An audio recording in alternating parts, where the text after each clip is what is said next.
Hey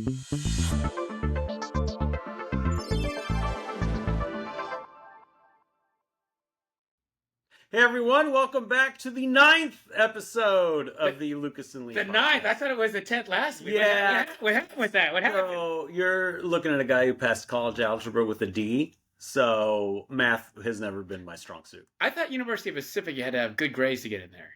Not when you know the chair of the history department and he loves you like a child. Okay. Like a child. Okay, so that explains how you got in there. That explains how I graduated with a D in college algebra, because he surmised that technically it's not an F and I did not fail. Therefore, I must have passed. D's get degrees. Yes, they do. but hey, strive for bigger grades. Strive. Yes. Stay in school and don't do drugs, kids. Yes. It's our last episode before Christmas. Yes, and I have to tell you, you're my man. What? Yeah. It's holiday season. What are you thankful for, Lucas? I'm thankful for my family, thankful for my friends like you. I have absolute amazing supporting staff of my life, and I'm very, very thankful for everybody in my life. I have great friends, and I couldn't ask for a better life. In fact, if I could change places with anybody, I would choose not to. Wow. Yeah, I'm very happy with it. And you're a big part of it. I mean, I've known you for years, and and like I said in the card that I sent you last time, I mean, you're my man, you're my brother. I love you. This is actually the first Christmas without my mom. It's gonna be a hard one. And it's not easy. Yeah. And I am thankful. I'm thankful for friends like you. I'm thankful to people who have recently come into my life and mean a lot and are special to me. I am thankful for my family I still have here. But especially a holiday season, my mom loved Christmas. It was her jam. It was her absolute jam. And it's hard. It is hard. But it forces you to double down and be thankful, especially in my case, that I am still here. And I got people that care about me, and I got people to care about. So in that respect, I am extremely, extremely happy and extremely thankful that I am in those shoes, and I'm a lot better off than a lot of people. So I am eternally grateful and thankful for that. Yeah, you're doing a fantastic job at life. I mean, you are. I mean, you got season tickets to the Giants. You fly to Florida once a month, right? I mean, twice a month now. So, I mean, you're flying to Florida twice a month. So I don't know. I mean, I'm sure if you could choose, you wouldn't choose to switch your life either. No, I wouldn't. But you know what I would choose? What's that? I would choose not to have to deal with women who love emotionally unavailable men, i.e., losers and bad boys. Yeah. So women do love guys with questionable behavior, and usually the girls that like the bad boys are usually emotionally damaged. And I will say that, like, people that date men that are in prison, and I'm not talking about you met them when they were free, but you met them while they were in prison, that usually means that you're going through something emotionally. I don't like, if I were in prison and I was locked up and a woman wanted to be with me, I would be questioning, why do you want to start dating me while I'm locked up? It's a very bizarre thing to. So, my take on it is there are a lot of women out there who think it's an accomplishment if they can fix a man. It is exciting if they can fix a man, if they can turn a bad boy into Hallmark Husband of the Year. I had an instance, God, it's 2024, so this was 17 years ago. Okay, 17 years ago. So I feel free sharing the individual's first name. Her name was Erica. Her name was Erica. I met her when I was with Barnes & Noble. And Which Barnes and Noble did you work at? I was the community relations manager for basically the entire Central Valley. Oh, based big time! I was thinking you were like just working the front. You're like the big time corporate. You had a corporate office. Believe it or not, most of the people there thought I was a corporate plant. Ooh. I kid you not. And we just hit it off, and we got into a relationship. Her kids loved me. Her parents loved me. I remember one time she said her mom said that I was so handsome when we had like split up or trying to get back together, whatever it was. Her mom said I was so handsome, and she yelled at her mom, "Why don't you date him then?" Oh. But I bring this up because, we were together for a good chunk of time, and there were two people that warned me about her. Two people that were like, "Lee, this girl's bad news for you." One was my sister. Okay, you probably should have listened to your sister. Yeah, don't make me admit that Sister's out loud. usually correct. Don't make me admit that out loud. And the other is my friend Sherry Garibaldi. So Sherry Garibaldi. Well, I know the Garibaldi family, so you probably should have listened to them. Sherry Garibaldi, if you're out there listening, you actually were correct, and she dubbed her Evil Erica. That was her nickname, Evil E. But we split. But then there was this like pattern of where she would date bad boys. And I remember the first guy she dated after we split I'm pretty sure he's in the pokey somewhere. He basically ran some type of chop shop or something like that. And the guy would like send me text messages and call me up and start and try to threaten me and whatnot. Oof. Oh yeah, this guy was special. I was like, "Do you want me to call the police on your boyfriend?" No, I got mad at him, but he would do it again. So shockingly enough, they split up. I know you're shocked and amazed. Yeah. And I would be, because we tried to stay friends. Yeah. I would be her emotional crutch.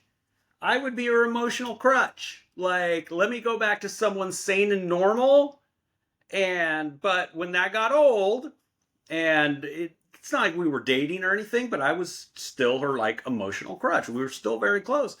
Then she went back to dating another bad boy, guy who self-styled him as a chef. Okay. But always came up with crazy excuses of why he needed money from his girlfriends at the time. Okay.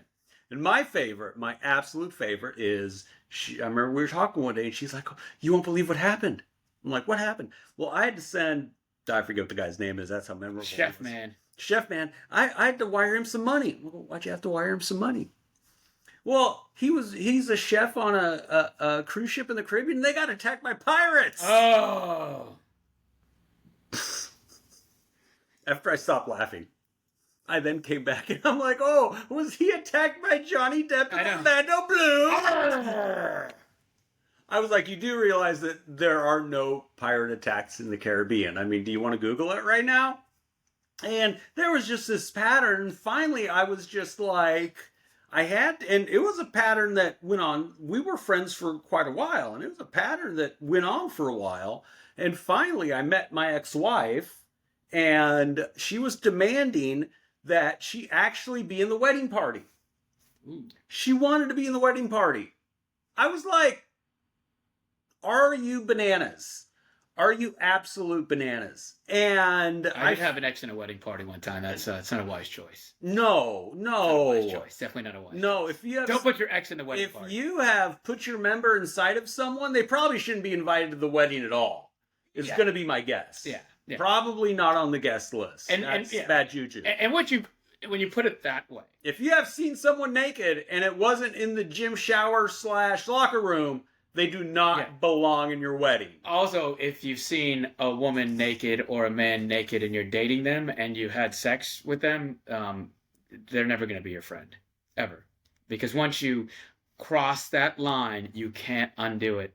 So you can't be friends. Well, I think if time passes, if enough time passes, you can. I think you can be acquaintances. I think you can be sex and friends with benefits. But to have a pure friendship with somebody that you've seen naked and you've seen every single blemish in their body and you see stuff that nobody else can see, I'm going to have to disagree with you there. But I digress. Let's come back to the task at hand. It was a very clear pattern that I did not pick up on. That's on me. But very much, let me go have my fun with my bad boy. and let me come back to someone who is sane and normal to give me some stability, and then keep on going back to the bad boy. And it is guys who allow that to happen that allow women to pull this off. At some absolutely. point, guys just need to be like, no, you know, get your stuff together. But I think at the end of the day, society, especially society, I mean, movies, TV, you name it, society glamorizes being going after the bad boy, going after the James Dean, But emotionally unavailable. But let's type. be real, they're a lot more fun than the nerds. Yes, they are more fun, but what's gonna bring you a bigger yield in 10 years? That nice safe treasury bond or this new startup IPO that's the hottest thing? But women definitely like to have fun. So if you're a nerd and you can have fun, you can show your bad side a little bit, but not go too far bad, you'll win every time. You're a unicorn. Yeah. You're a unicorn if that's the case. Well, yeah, I mean, you're a fun guy. I mean, you're not the. I mean, you're not a bad boy, but you're not you're not a good boy. I am. You are correct. So yeah. I guess you can call me a unicorn. Always remember this: a shoulder to cry on is a dick to ride on.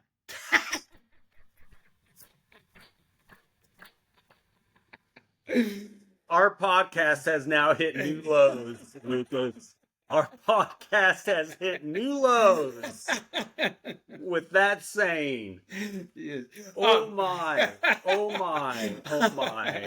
oh boy. Speaking of that, how about this crazy guy Luigi? He's definitely a bad boy, and he's a nerd too. He went to Penn, graduated #1 in his class at an all-boys school in Maryland, and then he went to Penn, which is an Ivy League school, so his grades were high, and he was a very intelligent individual, but then he murders a healthcare CEO, and women are obsessed with him. Oh, women love his abs.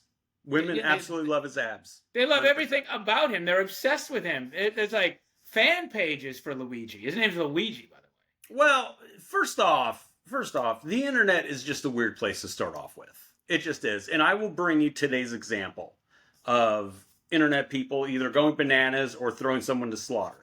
So there were, and we'll get back to Luigi, the healthcare murderer here, because I got my thoughts on that. But there apparently were photos of Sydney Sweeney in a bikini outside of her home. No makeup, no glam, just her putting on a bikini. It was light blue. And going out to get some sun outside of her home. And I thought she looked great. Yeah. It's Sydney Sweeney. Oh my God, the internet trolls going on saying she is now mid and that she ain't all that and that they don't like her face or whatever that is. I have no clue. But just the internet trolls, and it was on TikTok. It was a TikTok. Well, TikTok's a rude place. It's a very mean place. So it was a TikTok that was sent to me, and they know who they are that sent it to me. But it was a TikTok that was sent to me this morning, and I'm like, oh my God, are these people on the internet bananas? Are these also the people who believe in space lasers starting forest fires in California? Well, I just think people have nothing to do because you should see the comments on my TikTok. They're very mean. They're very rude. Unless you look like the CEO healthcare murderer, like well, you're gonna get ripped apart. If anything, that is a dichotomy on society today. So this guy murdered the CEO of probably the one healthcare company out there that is most egregious in regards to denials and whatnot. I believe the stats were they deny 35% of procedures that are sent to them. And if you get denied, going through the whole appeal process is akin to torture.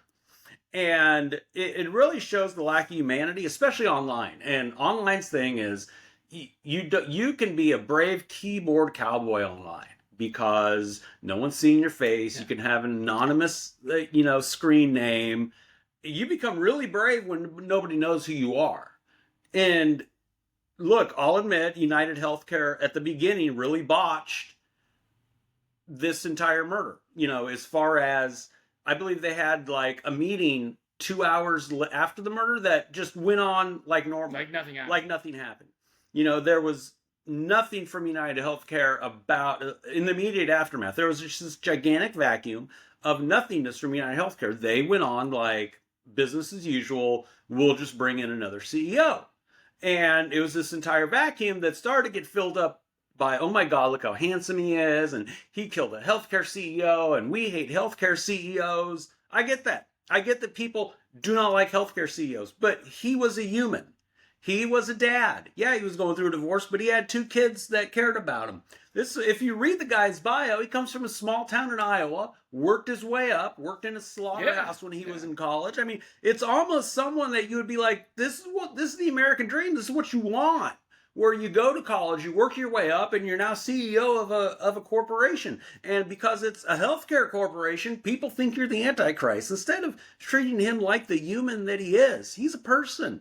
He's got family. He has friends. Did United Healthcare botch it right after he was murdered? Yeah, United Healthcare botched the communications. They brought on somebody new apparently, and they're now actually doing something about it. But they botched it at the beginning. But the way people are reacting online, and it literally is because he's a bad boy. And they love bad boys, and they love to glamorize. The Menendez brothers, the Menendez twins, they love to glamorize it. I mean, ever since Bonnie and Clyde, people have been loving, and Billy the Kid, people have been loving to glamorize these criminals instead of, let's look at the lives they've destroyed in the past. And it's sad. It is really sad that is what our society has come down to. Well, I mean, absolutely. There is something that never gets brought up in the world of privilege is pretty privilege. Pretty privilege is real. And if the healthcare murderer if he wasn't a good-looking guy, people would not gravitate to him. If the healthcare murderer was a 5'10", 230-pound black man, he'd be being crucified publicly right now. Yeah, I mean, the thing is, and interestingly enough, every picture they show of the murderer, he's smiling. And he's like, look at my ass. He's looking at me being well dressed. There's not one picture where he's looking like not. I mean, every picture he looks good, and it's weird because I've never seen somebody who was a murderer where they constantly show pictures where the guy's smiling. He looks good. He looks great. So one thing why he is loved is because every picture he is smiling. Yeah. He looks like a nice guy who made a bad decision. His family, his friends, whoever is doing whatever comms for him, they are putting out all these, look at these attractive photos of him. They are trying to humanize him. I know exactly what look, his family comes from privilege. Well, he was born on third base. He was born on third base, thought he hit a triple. I mean, he was born on third base. Kid's story. Yeah.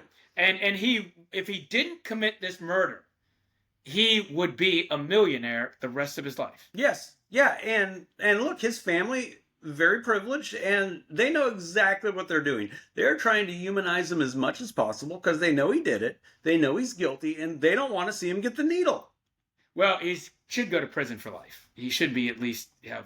At least he shot him in the back. Yeah, he shot him in the back. Prison for the rest of his There's life. a special place in hell for people like that. He should go to prison for the rest of his life, hands down. Speaking of people who should go to prison for the rest of their lives, I would like to know who at the NFL thought it was okay for Mariah Carey to pre-record her performance at the Steelers-Chiefs game on Christmas Day. Why is that a bad thing? It's a horrible thing. Why?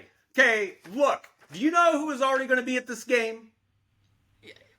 Taylor Swift, but it doesn't matter. And first off, she's going to be in the stands. It is Taylor Swift's birthday.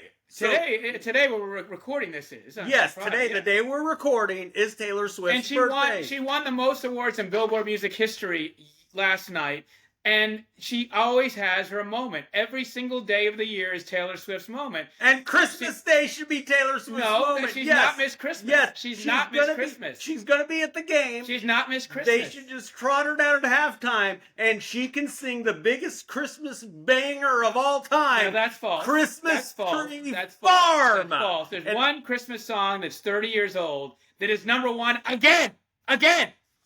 Christmas Tree Farm's never been number one once. It should be. It should be. It's not, though. It's never. People don't want to hear it. They don't want to hear it. Everybody wants to hear Christmas Tree Farm. You do. That's it. Everybody wants to hear Taylor Swift. Mariah Carey is the best Christmas performer since Bing Crosby. The best. Bing Crosby was number one. Now Mariah Carey is taking down Bing Crosby. Mariah Carey is the best. Why is she? Well, first of all, she has a tour. Taylor Swift does not have a Christmas tour. John Legend has. She has an Eras tour that lasted over and she didn't almost play 2 one years. Christmas song. Not one. John Legend is more Christmas than Taylor Swift. You know, the fact that Mariah Carey has a Christmas tour shows that she is indeed a one-trick pony. No, because she doesn't only play Christmas songs. She has a set where she plays her hits, which, by the way, she's been around a lot longer than your friend Taylor Swift. And get this, Beyonce is also performing on Christmas Day. Guess who wasn't asked to perform on Christmas Day? And that's a travesty. Taylor Swift is sitting in the travesty. stands with all That's the a other travesty. common folks. You know, whoever at the NFL thought made that decision should be fired. Roger Goodell, I'm telling you right now, whoever made the programming halftime decisions for Christmas Day, fire them. I will come do it for free. That person deserves a raise. I will come do it for That person free. deserves a raise. The person who should be fired is the person who hired Bill Belichick to coach a college team. That person should be fired. Oh, you're talking about the athletic director at the University of North Carolina. Yes, Bill Belichick should not be near any college students at all, ever. He's a dream killer. He's a dream killer. You know, so I think their rationale was the fact that he bagged a 24-year-old girlfriend meant that Because he has money. He can relate with the younger generation. Money. The only reason he has that girlfriend is because he has money. I am looking forward, and I actually want to buy a front row seat to the first time Bill Belichick needs to go into a recruit's home and try to pitch them on why they should go to the University of North Carolina over the University of Florida. So has nobody learned from when Bill Walsh was at Stanford that these great NFL coaches should not coach in college? Bill Walsh is my favorite coach in the history of football. There's nobody better than Bill Walsh. Bill Walsh is a genius, right? He is the genius. Yeah. So when he went to Stanford, it wasn't a pretty run for him. Bill Walsh is an NFL guy. He belongs in the NFL. Bill Belichick is an NFL guy. He's, in my opinion, too old to coach now. He should be enjoying retirement. Enjoy having relations with your 24-year-old girlfriend. Is she 24 or 24. She's 24. Yeah. 24. Enjoy that. Because if you weren't a football coach, you wouldn't have that. And now, don't coach at North Carolina because you can't relate to... he can't talk to an 18-year-old kid. And not only that, in the age of NIL, in the age of people coming up and saying, I had a great year, I need this bag. I mean, Bill Belichick is infamous for when somebody wants to renegotiate the contract, they either get cut or he trades them. Yes. And I'm sorry, Bill Belichick, you cannot trade your starting defensive end to Virginia Tech for a couple of five-star freshmen coming in. That's not how college ball works. No. You don't get Tom Brady with a 6th round draft pick. That is not how college football works. Bill Belichick is in for a very, very rude awakening. Yes, and we all know North Carolina is a basketball school, not a football school. It is a basketball school. Nobody cares about North Carolina football. School. The only time they did was when Lawrence Taylor was there. Look, you know, this is Bill Belichick's ego getting in the way. He had a good gig. He was retired. He was on TV. Enjoy life. People actually liked him on TV. He was Yeah. kind of sort of funny. He was doing well. But his ego, his massive ego, the reason he left New England in the first place, the reason he did not get picked up by the Atlanta Falcons, I don't know if ESPN did the story on why they never picked up Bill Belichick, and it was his ego. His ego was the one thing that stopped him from getting the Atlanta Falcons job. His ego is going to be his downfall as the head coach of North Carolina. I'm calling it right now. They're lucky if they're 6-6 next year. I'm just going to ask one question. I seriously don't know the answer to it. Maybe you do. How many playoff games has Bill Belichick won without Tom Brady? Is it 0? It's never 0. won yet. He's So, never won. good luck in North Carolina. Never won a playoff game without Tom Brady. Speaking of playoffs, the San Francisco 49ers are not going to be in the playoffs. You know, I was thinking of who has the worst week ever, and there were a couple nominees. You know me, because of the Christmas hat I'm wearing, I love to bag on the University of Alabama, and instead of being in the college football playoff, they're in the RealiQuest Bowl. Then I quickly realized my Florida Gators will be in the Gasparilla Bowl, so I just better shut up about that entire subject. Okay. There was, I don't know if you saw it, but on Barstool Sports, there was a couple that was arrested at a Philly Eagles game. Surprise. For getting it on in the men's bathroom stall. They go to Barstool Philly, the Instagram page, and you will see it. Everyone is like surrounding it. There's 2 police officers waiting outside of the stall, and they let them finish their business. Well, that's kind of them. They got to finish their business. Then they got arrested. Did they have the stopwatch? How long did they last? The whole video is under a minute. Yeah. Yeah. Sounds like Jalen Hurts in the pocket.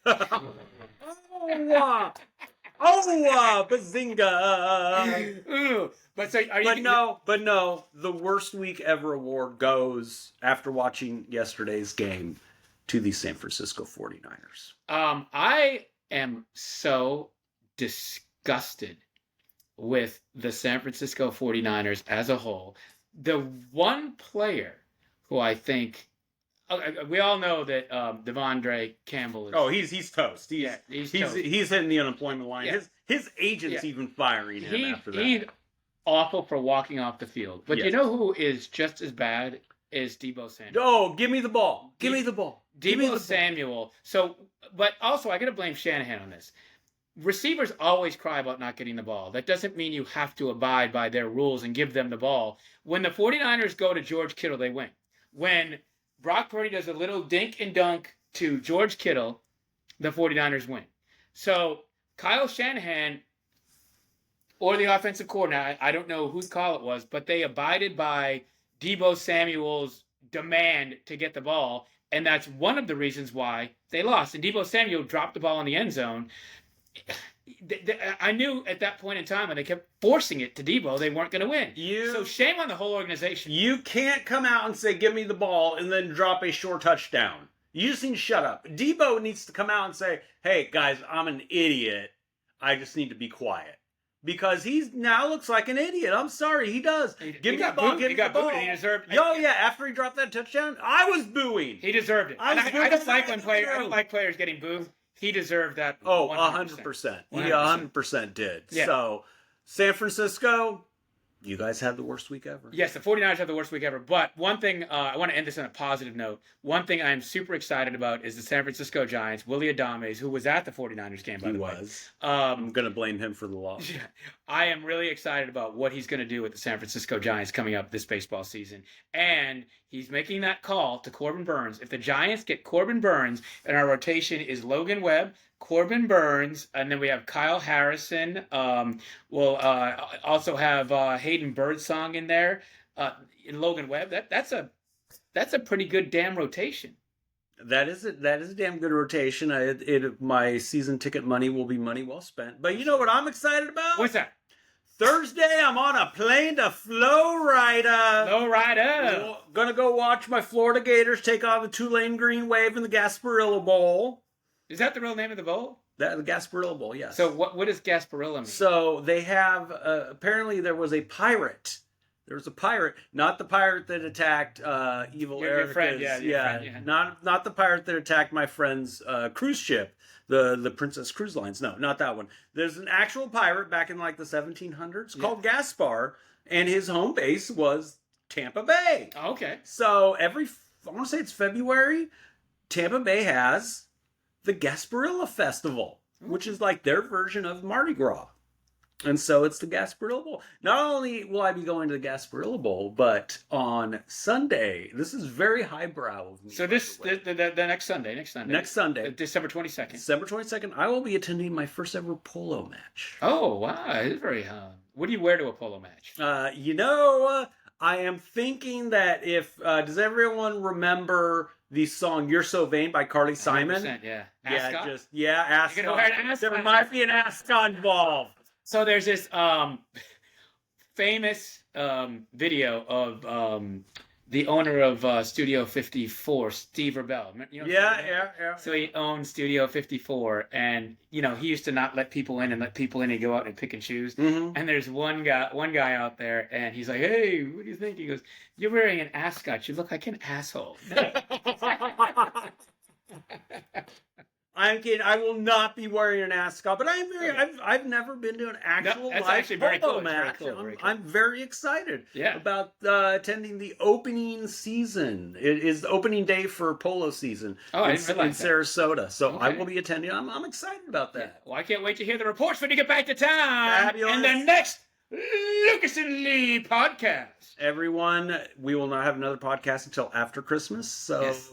Merry Christmas. Merry Christmas, everyone. And a Happy Really, New Year. really just appreciate your friends and Yes. your family this holiday season. Yes, give love on Christmas Day. Yeah, because you never know when they're going to be gone. So True. just really just love your friends, love your family, and have a great Christmas. Yeah, and remember, Marlon Wayans said this the other day, and you can relate to this, and I can relate to this. There's only a certain amount of Christmases that we have left, so make sure you're doing what you want to do this Christmas season. Go balls out on Christmas Day, people. Come on. Have a great Christmas, everyone. Peace.